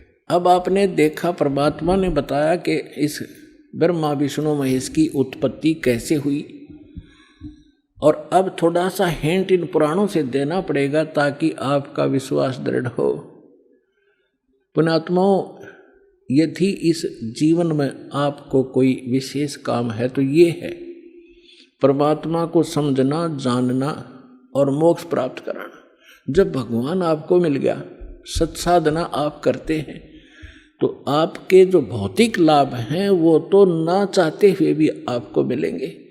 परमात्मा आपको सारे सुख भी देगा आपको भक्ति कराने के लिए। जैसे हम अपने बच्चों को शिक्षा ग्रहण कराने के लिए कितनी सुविधा देते हैं, स्वयं हम मजदूरी करते हैं और बच्चों को बढ़िया ड्रेस देते हैं, उनको गाड़ियों में भेजते हैं, और 15-20 वर्ष तक बच्चे तो पढ़ो और अपना कल्याण कराओ। तो ये परमात्मा ने आपको ये ड्रेस जो दी है मनुष्य की, ये विद्यार्थी को आप विद्यार्थी हैं, और जब आप सही विद्या ग्रहण करोगे, परमात्मा अनुकूल चलोगे, तो आपको सारी सुविधा ऑटोमेटिकली मिलेंगी। आपके घर में सुख, आपके शरीर में सुख, आपके सब संकटों का निवारण करेगा भगवान, तभी आप भक्ति कर सकोगे। तो इसके लिए आपने अच्छा समय निकालना पड़ेगा। ये देखिएगा, ये श्री शिव पुराण सचित्र मोटा टाइप, केवल हिंदी, गीता प्रेस गोरखपुर से प्रकाशित है। इसके कौन है संपादक? हनुमान प्रसाद पोदार।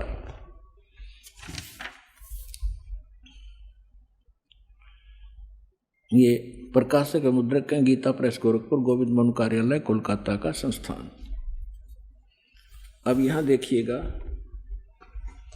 ये 98-99 पृष्ठ पर हम पढ़ेंगे रुद्र संहिता, संक्षिप्त शिव पुराण, और ये 98 पर यहाँ नीचे से 5वां अध्याय है। अपने पुत्र नारद की यह बात सुनकर लोक पितामह ब्रह्मा वहाँ इस प्रकार बोले। अब 99 पर आ गए हम।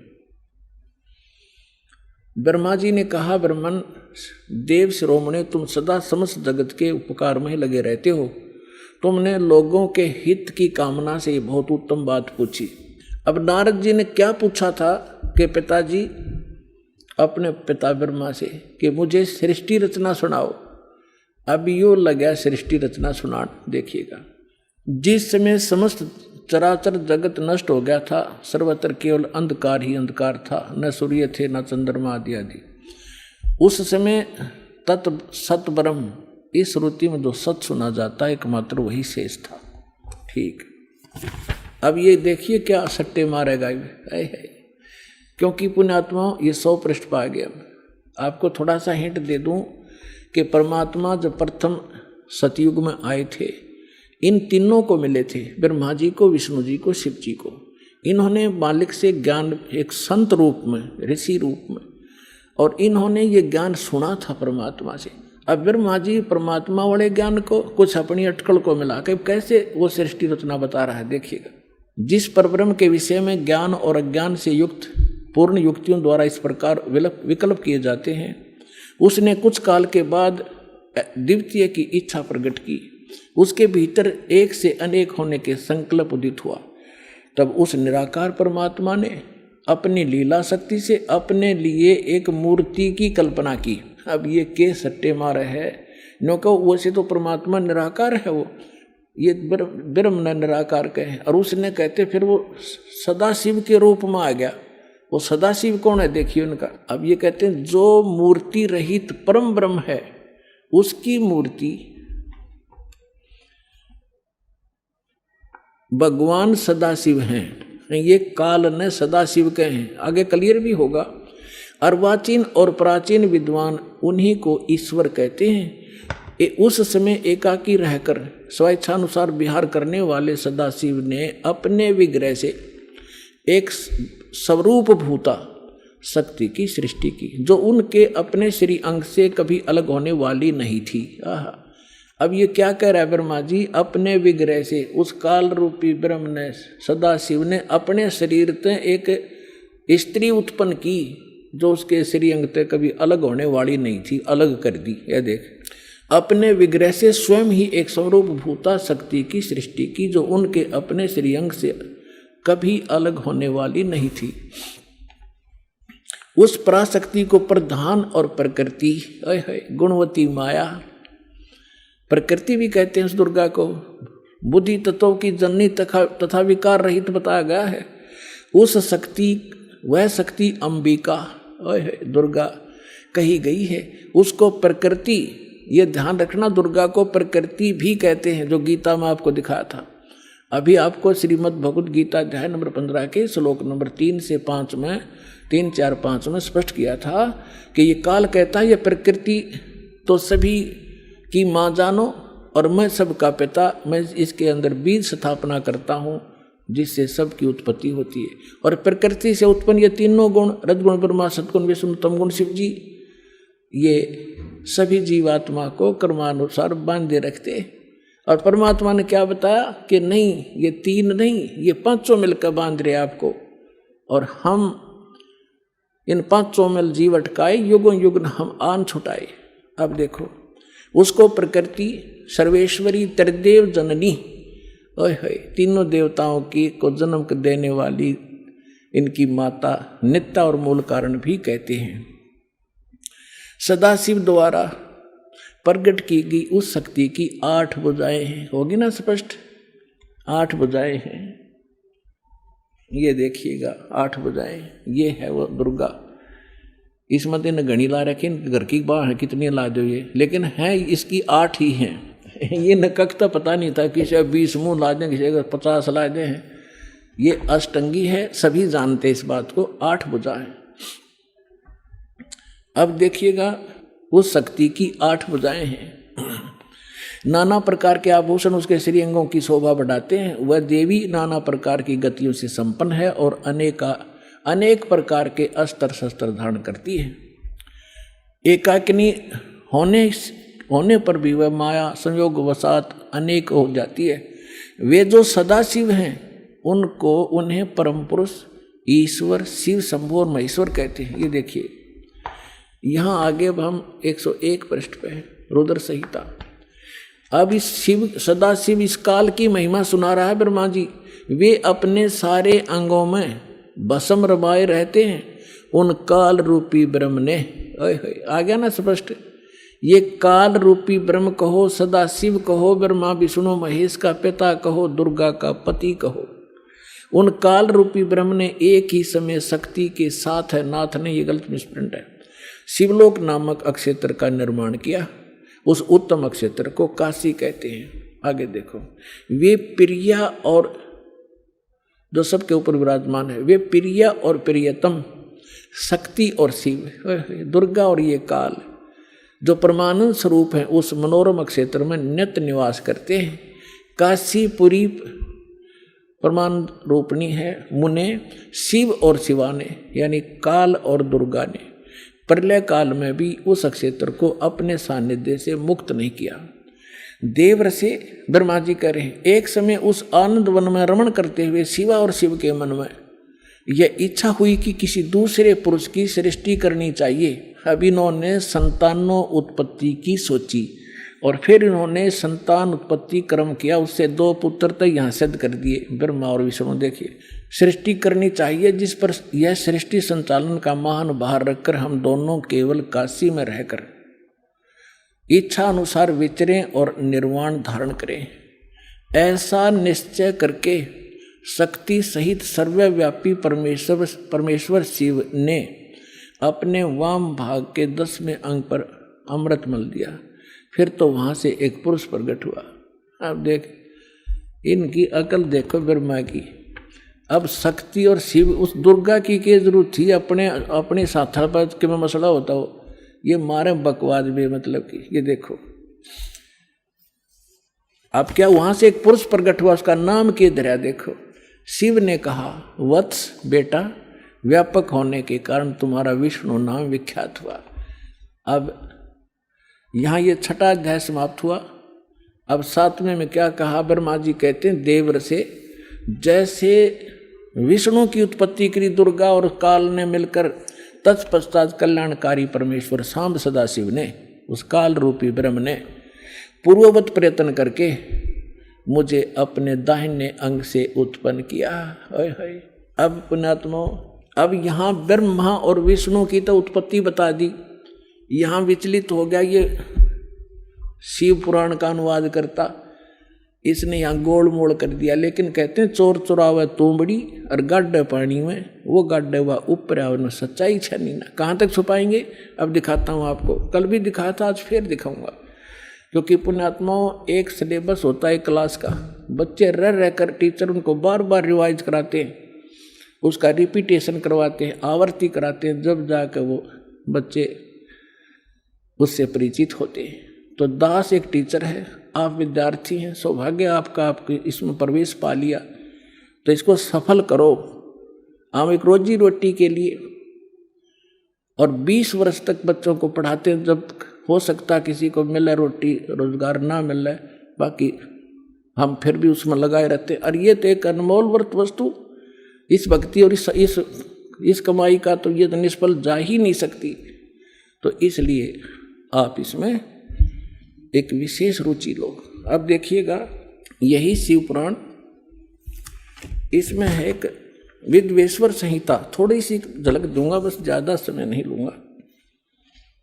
एक समय ब्रह्मा और विष्णु की लड़ाई होगी, झगड़ा, युद्ध। ब्रह्मा कह रहा था मैं तेरा बाप, विष्णु बोला मैं तेरा बाप।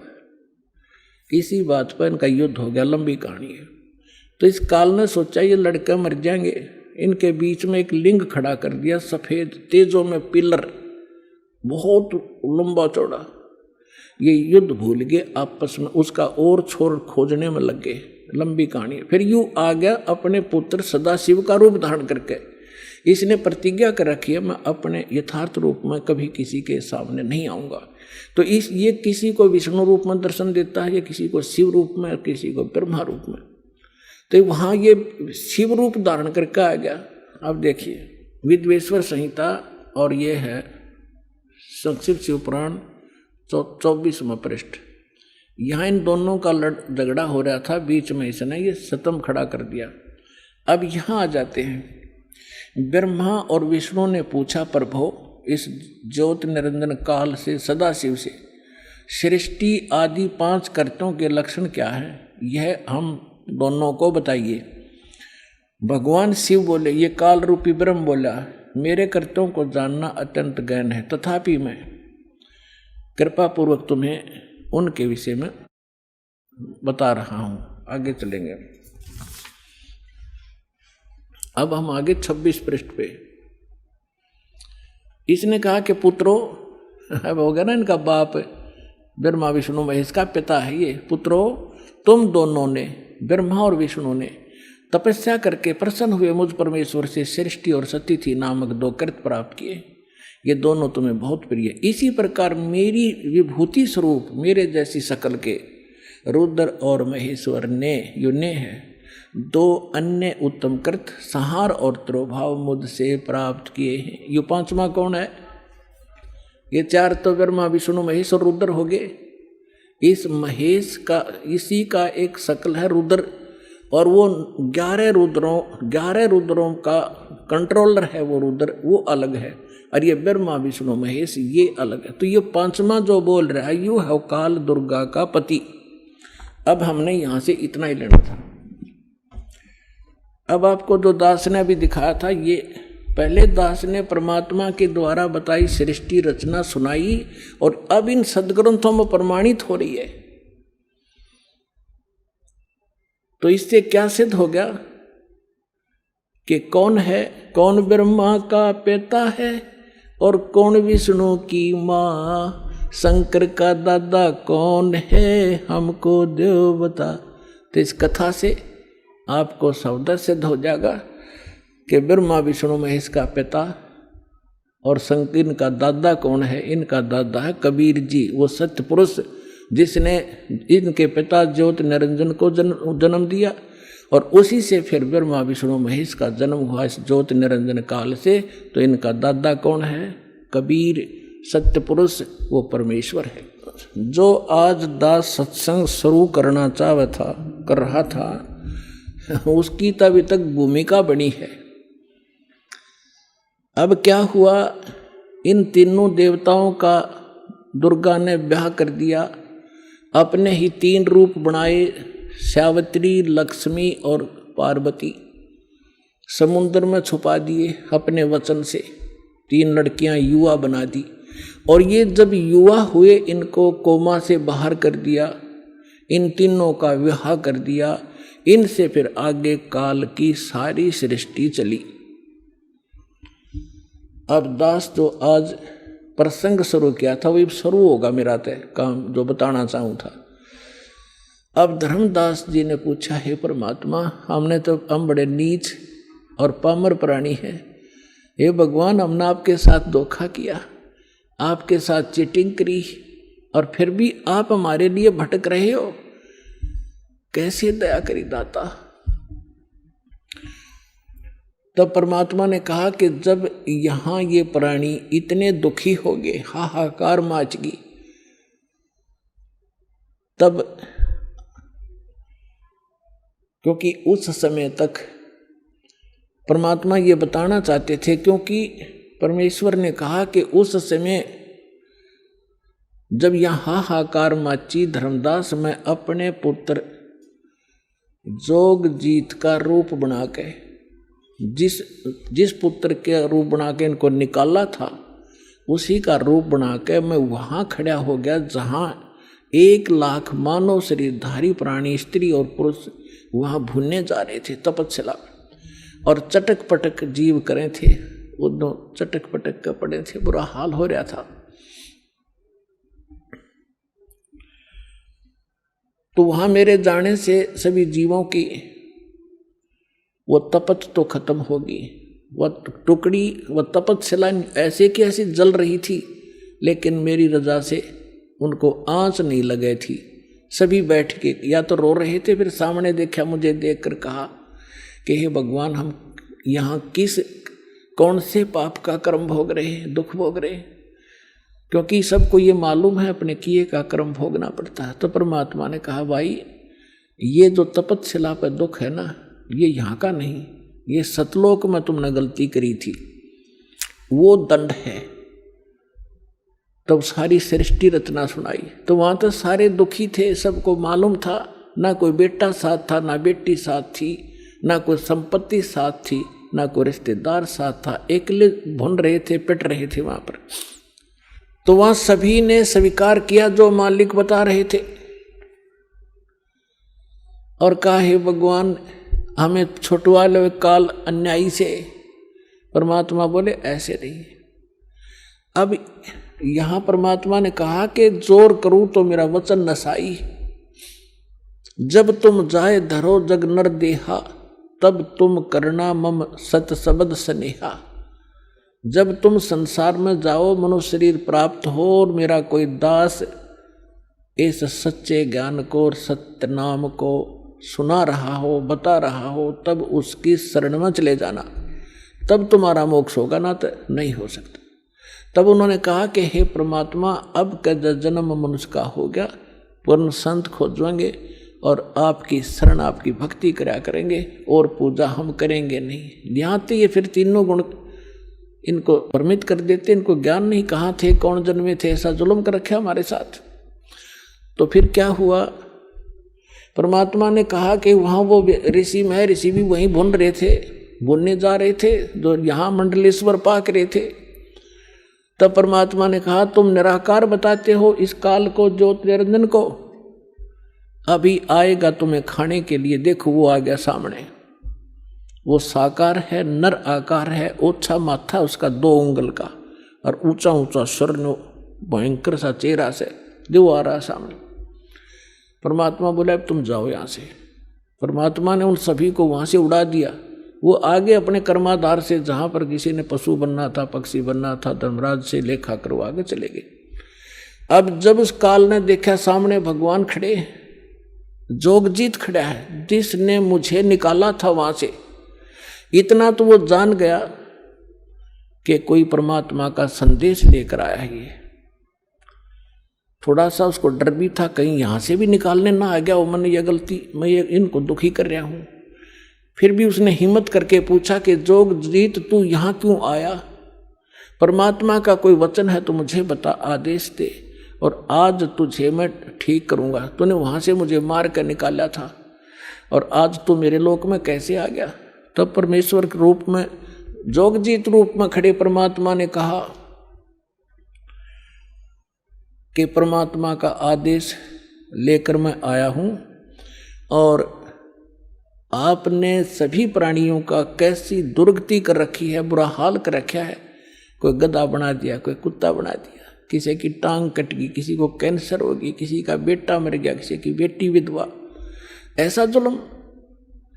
तो ये क्या कहता है कि मैं तो सत का राज करता हूँ, जो जैसा कर्म करता अपना भोग रहा है, मैं क्या करूँ? और इसने अपना एजेंट छोड़ रखा मन आत्मा के साथ, ये सारे उल्टे काम करावे और आत्मा के सिर दर दे कि यू इसने कराया। तो परमात्मा ने कहा कि जो निरंजन, अब मैं किस लिए आया हूँ ये और बता दूँ? हाँ बता दे। मैं नीचे जाऊंगा और तेरी पोल पाड़ूंगा और बताऊंगा ये भगवान नहीं है, ये काल है, ये तुम्हारा दुश्मन है, तुम्हें अपने आहार के लिए रोके हुए है, तुमसे ही बच्चे पैदा करवाता है, ये खुद खाता है। जैसे कसाई बकरे पाला करता है, नर और मादा बकरे छोड़ देता है, वो उत्पत्ति करते हैं अपनी ममता में और विषय वासनावश होकर, और खाता कसाई है। तो ऐसा है, ये जाकर बताऊंगा। अपने आत्माओं, इस बात ने सुनकर भयंकर हो गया काल। और परमात्मा कहते, धर्मदास मेरे ऊपर ऐसे टूट के पड़ा जैसे अब मार देगा मैंने। और पुण्यात्मा, यह परमात्मा हमें सतर्क करते, हमें याद दिलाना चाहते, कभी भी कोई आपत्ति आवे, आपको जो मंत्र प्राप्त हो, प्रथम हो प्रथम और द्वितीय हो द्वितीय और तीनों मिल रहे हो तो सार नाम का सिमरण करें। ऐसी किसी प्रकार की आपदा हो, एक बार जरूर सिमरण याद कर लेना। तो कहा कि मैंने सतनाम का सुमन शुरू किया सांस उश्वास से। तो उसी समय ये काल या तो मुझे मारने के लिए झपटा था, ऐसे गिर गया जैसे पक्षी की पांख कट जाया करे और पड़ा पड़ा तड़प रहा है। ऐसा डर गया कि वहां से भाग के पाताल में गिर गया। तो इसको पाताल से लिया निकाल के मैं और कहा चल ऊपर। तब ये घबरा गया घना, मेरे पैर पकड़ लिए और कहा कोई बात नहीं, आप बेशक नीचे चले जाना, लेकिन एक अर्ज है मेरी, 3 युगों में जीव कम ले जाना और चौथे युग में कितने जीव ले जाना। तो परमात्मा ने कहा ठीक है। और दूसरा ये कहा कि मेरा ज्ञान जो माने वो हमारा, आपके ज्ञान को जो माने वो आपका, बलपूर्वक ना ले जाना। तो परमात्मा ने कहा ठीक है तथास्तु। जब सारे वचन भरवा लिए फिर बदल गया गिरगिट की तरह, कहने लगा कि बेशक चले जाना जोग जी, चौथे युग में इन जीवों को इतना कंडम कर दूंगा, ये भक्ति योग नहीं रहेंगे, इनको सब उल्टी साधना पर लगा दूंगा, देवी देवता पत्थर पहाड़ों की पूजा में इनको व्यस्त कर दूंगा, और जब तुम जाओगे तुम्हारी कोई नहीं सुनेगा। परमात्मा बोले आप अपना काम करियो और हम अपना करेंगे। तब क्या कहा था परमेश्वर ने कि चौथा युग जब कलयुग आई, तब हम अपना अंश पठाई, काल बंद छूटे नर लोई, सकल सृष्टि परवानिक होई, घर घर देखो बोध विचारा, सतनाम सब ठोर उचारा, 5505 तब ये वचन मेरा होगा साचा, कलयुग बीत जावे जब एता, सभी प्राणी परम पुरुष पद चेता। तो परमात्मा ने कहा था कि चौथा युग जब कलयुग आवेगा तब हम अपना एक दास भेजेंगे। अब वहाँ काल के सामने परमात्मा ने कहा कि हम अपना दास भेजेंगे। और कबीर वाणी चैप्टर में परमात्मा ने धर्मदास जी से, जब धर्मदास जी घने चिंतित हो गए थे कि हे परमात्मा आपने सतनाम और सारनाम गुप्त रख दिया और इसके बिना मोक्ष नहीं हो सकता, आपने मुझ किंकर के ऊपर दया करी दास पे, और 42 वंश भी पीढ़ी बख्श दी, मेरी वंश चलेगा। तो हे परमात्मा सारनाम और सतनाम बिना पार नहीं हो सकते, तो मेरे बच्चे कैसे पार होंगे? ऐसे कलेजा पकड़ कर बैठ गया। परमात्मा ने सोचा भाई घना दुखी हो गया।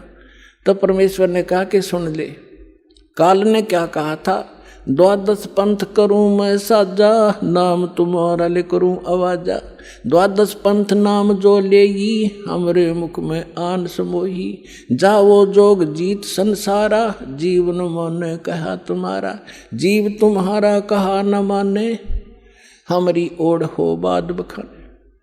अब इतना समय नहीं रहा, मैं वो सारे प्रमाण आज नहीं दिखा पाऊंगा आपको कि 12 पंथ कौन कौन से हैं। तो 12 पंथ, 12वां पंथ गरीबदास पंथ बताया है, लिखा कवि सागर में। तो परमात्मा ने कहा तू चिंता ना करे धर्मदास, जब 5500 वर्ष कलयुग बीत जाएगा, तब इस या बिचली पीढ़ी आवेगी, और बिचली पीढ़ी तक यो ज्ञान और तत्वज्ञान और सतनाम सारनाम कति गुप्त रखना है, नहीं तो काल के दूतों का हाथ लग जाएगा, मेरा सारा मिशन खराब हो जाएगा। तब परमात्मा ने देखा कि यो बिल्कुल चिंतित हो गया घना।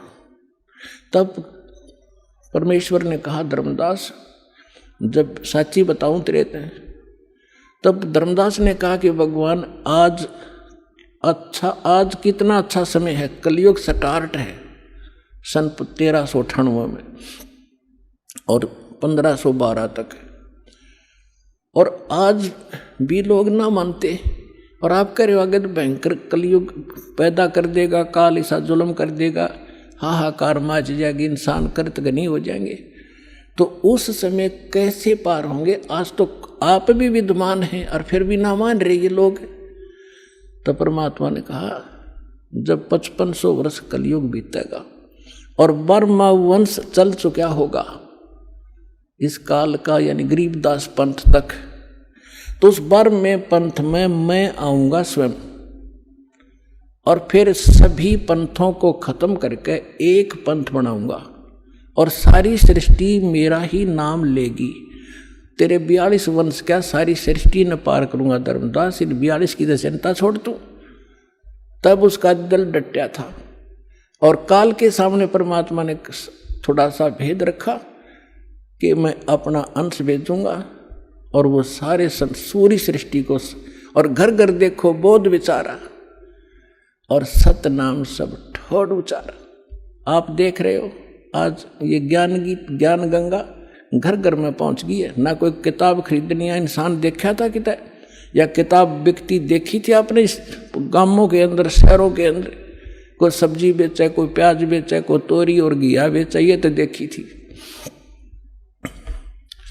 तो परमात्मा ने कहा था, घर घर देखो बोध विचारा, मेरे इस ज्ञान की चर्चा घर घर में शुरू हो जाएगी, और सारी सृष्टि नाम लेगी, और सतनाम सबको बताया जाएगा, और परमात्मा के उस परम पद की, सतलोक की सबको जानकारी होगी, पूरा विश्व व्यापार करोगे। तो वो समय आ गया है पुणात्माओं, और ये दास है वो परमात्मा का भेजा हुआ दास, और आप सभी पार हो जाओगे। बोलो सतगुरुदेव।